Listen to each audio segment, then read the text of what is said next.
edition of the MeidasTouch podcast. We are pleased to be able to exclusively be bringing this to you. It's one of Kamala Harris's only recent public events, and it's a big one, folks. It's going to be the swearing in of Congressmember Robert Garcia, who's now the ranking member of the House Oversight Committee. He's getting sworn into that position of being the ranking member. He is the first Democratic sophomore in Congress to be elected a ranking member of a committee in over 100 years, and he's been doing a lot of aggressive work already. You know my position about young leadership in the Democratic Party rising to the top right now and meeting this moment. And it's great to see people like Congressmember Garcia doing just that. It's going to be great to hear from former Vice President Kamala Harris. We're going to hear from her. I don't fully know what she's expected to say, but my hope is that she will be able to address the importance of this position, Congressmember Garcia being the ranking member, and also a little bit about the moment that we are in right now. So we are thrilled to be able to bring you those remarks of former Vice President Kamala Harris exclusively here on the MeidasTouch Network. Now, you will also recall that yesterday we were able to bring Congressmember Garcia on as well. In his capacity as the ranking member of the House Oversight Committee, he gave us all an incredible update on what the Democrats were doing to ensure that the Epstein files are made public and not letting Donald Trump continue the cover up, and to keep the pressure on and to make sure this stays top of mind. If MAGA Mike Johnson thought that he was going to be able to recess Congress and everybody was going to come back and forget about the Epstein files, well, MAGA Mike Johnson, you are very, very much mistaken, because there are people like Congressmember Garcia who are fighting for the release of those files. So Vice President Kamala Harris also swore in Robert Garcia back when he was the mayor of Long Beach, when she was then the Attorney General of California in 2017. They have a long-standing friendship together. And so it will be good to see them reunited together. It'll be good to see.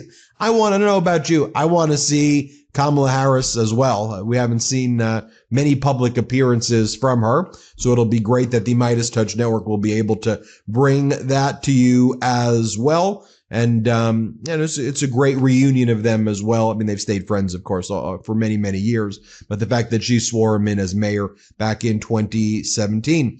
This is a big role, ranking member of the House Oversight Committee. You know, frankly, I am hopeful that after the midterms, if Americans stand up and fight, that he can then become the chair, because I don't know about you, I don't like seeing James Cover-Up Comer as the chair of that committee. That's who currently is the chair of the committee, James Cover-Up Comer. In any event, it looks like they're getting ready to start this event.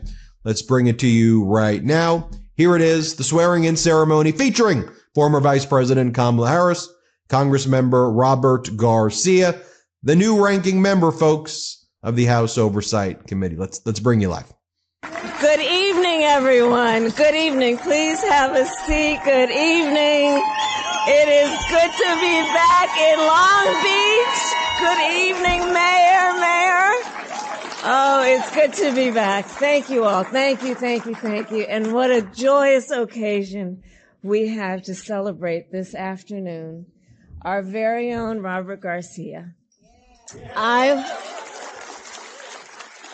I was very proud 11 years ago in 2014 to swear in the incoming and then Mayor Garcia. I remember that afternoon so well, your mom, the community coming together in celebration of one of the stars of our nation.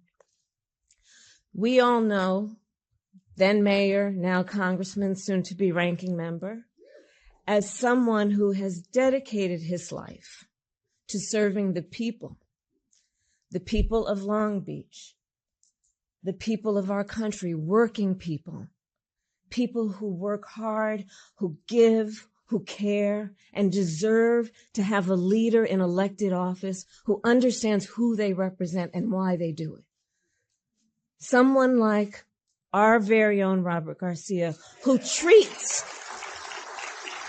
the people with dignity and who understands that the strength of a leader is based on who you lift up. That's who he is, and that's what we need, especially in this moment in time. We need for the community, for our children, for the nation to see that real leadership is about having conviction, having principles, having values, and then fighting for those things on behalf of the people. So I am very proud to be here this evening to administer this oath. And I will say, you know, I spent some time in D.C., as you all know.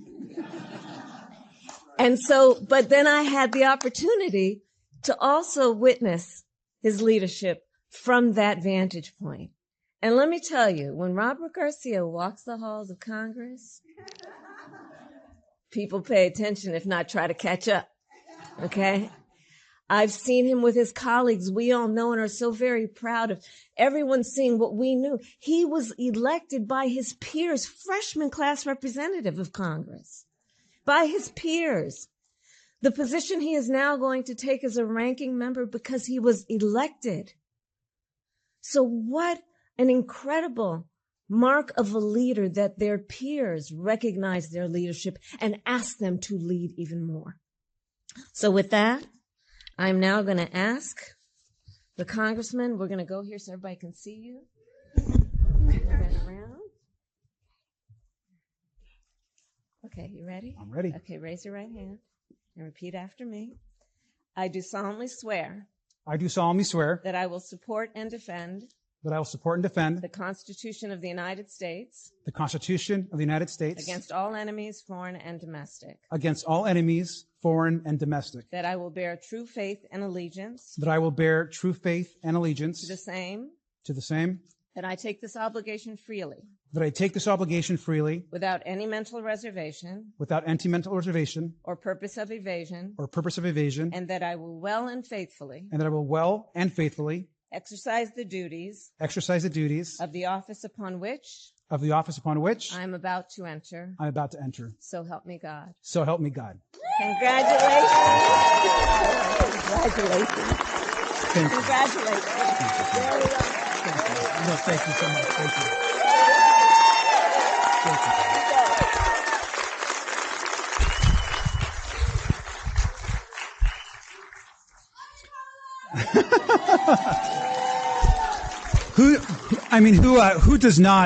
Who does not love our vice president? Who does not love our vice president?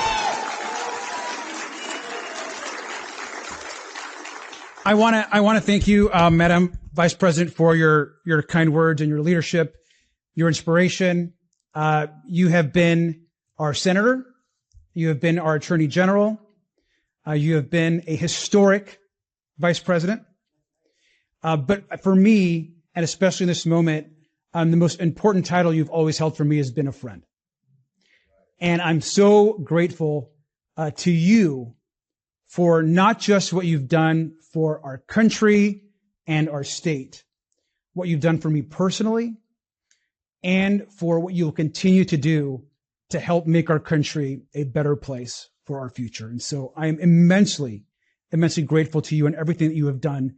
You, Doug, your team, and your commitment. I also want to say, and the Vice President mentioned this, she swore me in when I was elected mayor. And I want you to know, Vice President, that all the folks here are supporters and friends. Many folks were here that night that you swore me in. And it means a lot that you would come again to join us for this occasion and to once again for us to show you how much we love you and care about you and everything that you do. And so thank you so much, Vice President.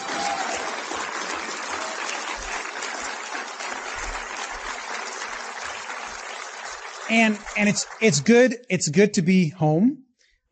This is, I think maybe Mayor Richardson said this This is my first time actually back inside the city council chambers since I was mayor.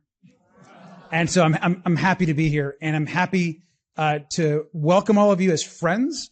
We also have, believe it or not, this is being right now streamed live by MeidasTouch to their 5 million subscribers, which are over here. If you guys don't know MeidasTouch, hey guys, thanks for all that they do. And I'm really grateful to them for continuing to particularly cover things that sometimes the mainstream media may not cover. And so thank you to those partners. Mayor Richardson, Long Beach City Council, thank you for opening up your home and our home to our friends and family.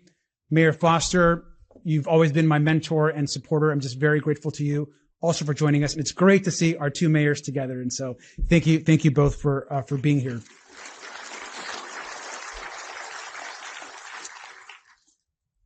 When we were together here during that time as mayor, we accomplished a lot together, and I'm grateful for all of your support.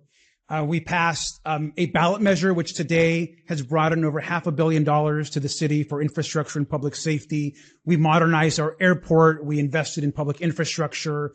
We always stood up for those that were marginalized. And we always focus on helping people. So I think because we all believe that government is here to help people. And so I thank you all for that work. And now we know that we're going through an incredibly difficult moment. We're dealing with corruption in the federal government. Programs that we love and rely on are under attack. Working people and middle-class people every single day are falling further and further behind. Rents are too high. Polluters have now free rein to pollute our oceans and our lands. And extremists are working every single day to erase the progress that we had made under the Biden-Harris administration. And at this moment, we need also to encourage new leadership for folks to step forward across this country. Now, when I got to Congress, and the vice president mentioned this, I got elected freshman representative and president of my freshman class. And I was honored to do so, and a great group of 37 young Democrats excited to help change the country. And we brought, I think, some new ideas. During that time, I learned that we were going through also a period of transition. And we saw that in the election, and we saw that by what's happening to us in our communities. I joined the Oversight Committee because I believed that government's got to be held accountable to the people. When our ranking member, leader of our committee, passed away, and it was really horrific and tragic, there was an opening for that position. And I thought about it. I didn't just jump at it. I really thought, is this something that I could do at this moment to contribute to this country that we all love so much?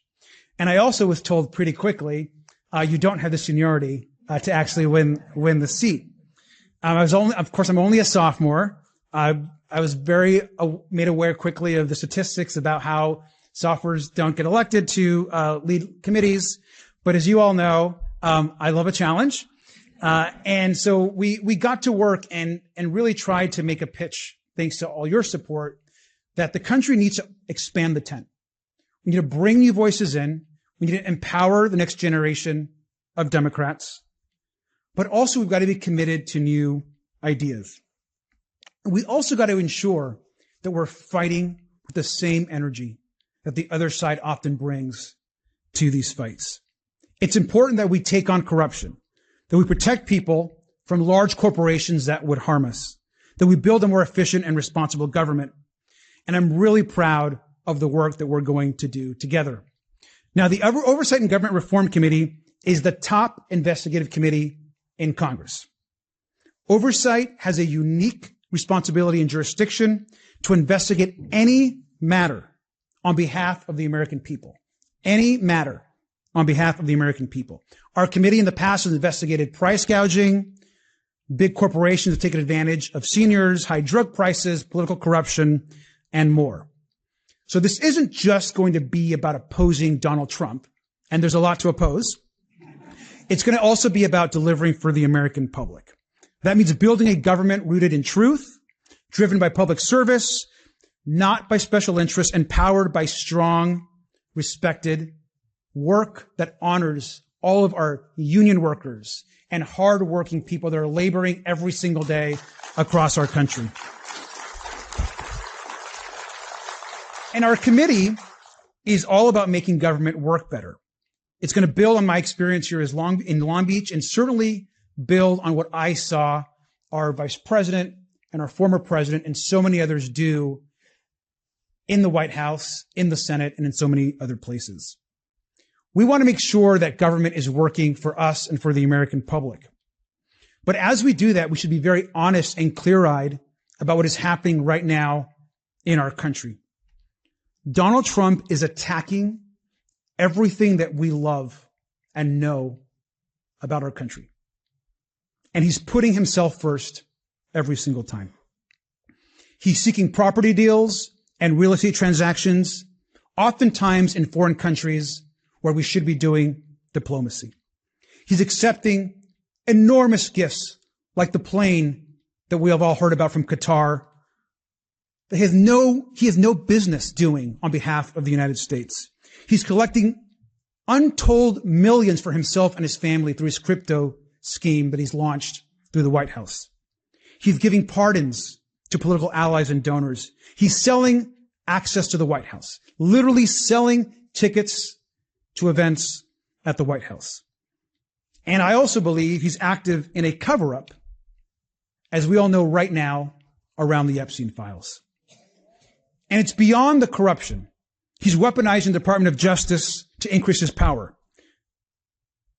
Congress has to know and understand that Donald Trump is, I believe, the most corrupt person ever to serve as president of the United States. The most corrupt person ever to serve. And we need to work together to stop him before it's too late. And that is the goal and the mission of the Oversight Committee. Americans of every political background should agree that our institutions are broken. They want to see us fighting for them. And I think, and I believe, that we're ready to do that. One thing that's always inspired me about all of you as friends, and certainly the vice president and her leadership and her team, is there can be hope and happiness and joy in the work that we do. I know that oftentimes we're feeling despair, and I feel it every single day. But we also have to find that hope to do better. We, Democrats, my party, our party for so many, we are the party of working families. We're the party of good government. We've also got to meet communities where they are. Traditional media isn't enough in reaching people anymore. We've got to break through in different ways, capture public attention, energize people to act. We need to be aggressive in every medium, every platform, every channel. We got to push back on misinformation. We got to tell a clear, bold, and honest story every single time about our vision for the future. And we're not going to allow powerful interests to screw over the American public. We're going to go after insider trading and dark money in Congress or the White House. We're going to strengthen our disaster preparedness, even as Donald Trump tries to destroy it. We're going to rebuild back our public health infrastructure, which we know is under attack every single day.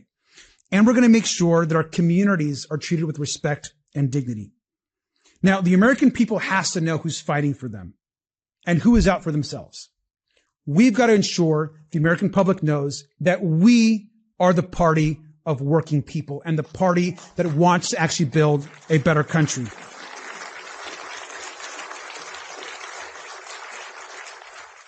And I know you're all feeling this because we're in a community of immigrants. You know, we are a nation of immigrants.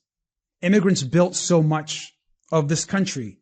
You don't get to decide that we're somehow a country that was not built and founded through immigrants and immigrant labor. But Donald Trump at this moment is also attacking that very identity of who we are as a country. And I just want to say and kind of close with this thought. What's happening right now on our streets with masked men, in many instances, kidnapping people and putting them in vans and sending them away with no due process, should concern and disgust every single American. Every single American.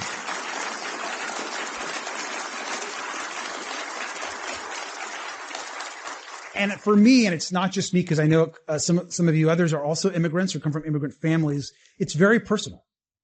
And it's very hurtful to know that my family, myself, people that I love, it could be any one of us that could be taken, just dependent on where we were, or immigration status, or what we look like, what color, or what language we speak. So I know we all worry about that future, but we've also got to recommit at this moment to doing the right thing and pushing for a better America and a better future.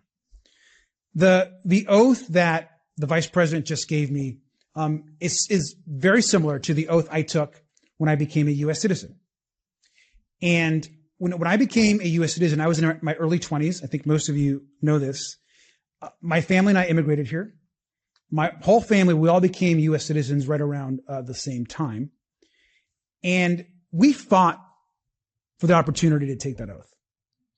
We weren't born United States citizens. We were born different. We were in another country. And we came here because America was a beacon, a place where us two, a family without any formal education, that was poor back in our own country, could come to the U.S. and build a better life. That has been the promise of our country for so many that come and seek refuge. And so when I think about that oath and me taking the oath to become a citizen, I think about the patriotism that I felt at that moment. And I remind us that immigrants are some of the most patriotic people in this country, because we fought for citizenship. We fought for citizenship. And so I remind us that patriotism is not screaming and yelling America first. Patriotism is not screaming and yelling America first. Real patriotism is loving your country so much that you actually want to help the people in your country. That is real patriotism. And so I want to thank all of you, every single person that's here, that I was excited to invite. I know every single one of you. And we wanted to bring you all here, and I wanted to invite you here because I wanted to thank you, every single one of you, for your long time support of me. There isn't a person in this room that hasn't walked a precinct for me, that hasn't picked up the phone for me, that hasn't helped me in some way. And I'm going to be forever grateful to all of your support and your help. This is an exciting moment for us. We have a big job ahead of us. We're going to ensure that we hold the powerful and Donald Trump accountable. We're going to end corruption in this country and get back to a place where we support everyone across our country, especially working class people and those that need help. And so thank you infinitely for joining us here, for being here. We're going to have a small little reception out here. I hope you guys can all come by and say hello. And God bless America. Thank you all very much.